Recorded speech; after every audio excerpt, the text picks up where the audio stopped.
This is the hot hatch we've been waiting for.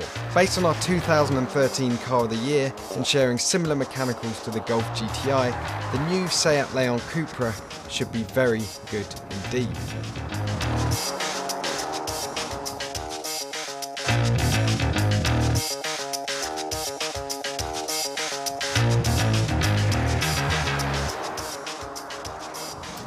So, what do we know about the Leon Cupra?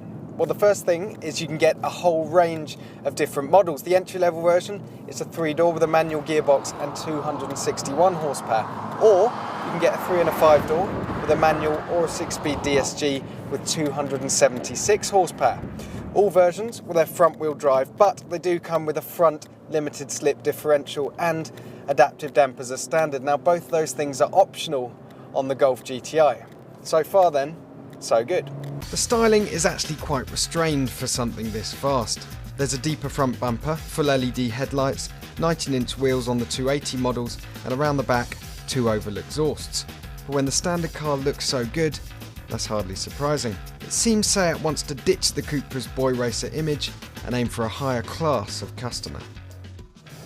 Well, it's certainly classy in here. You get all the same high quality switchgear that you would in the standard Leon, but with a few little extras to make it feel a bit more special. The first is this flat bottomed steering wheel here. Then you've got these great figure hugging sports seats you can see behind me and a few badges sprinkled around, and that's about it.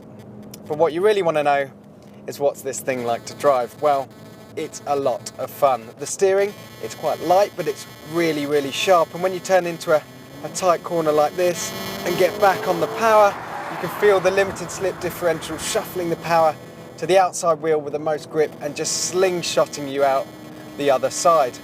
The engine, well, it's really smooth. You can hear that it sounds great. It doesn't quite have the snap of, say, a 4-wheel drive Golf R, but it's very quick nonetheless.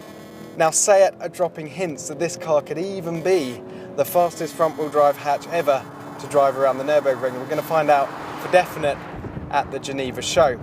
The big surprise for me though, driving this Cupra around, is just how easy it is to live with. You got these adaptive dampers, so put it in comfort mode and it floats around just as comfortable and as quiet as any other Leon in the range. But then select Cupra mode, everything firms up, everything becomes that much more sharper, and you've got yourself a properly focused hot hatch.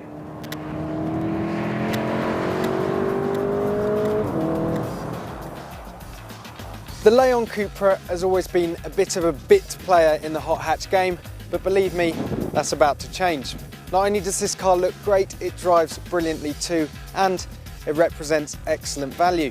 You get the front differential and the adaptive dampers as standard, and you get a lot more power than a Golf GTI, but despite that, it only costs around 500 quid more than a GTI model for model, and whichever way you look at it, that makes it a bit of a performance bargain.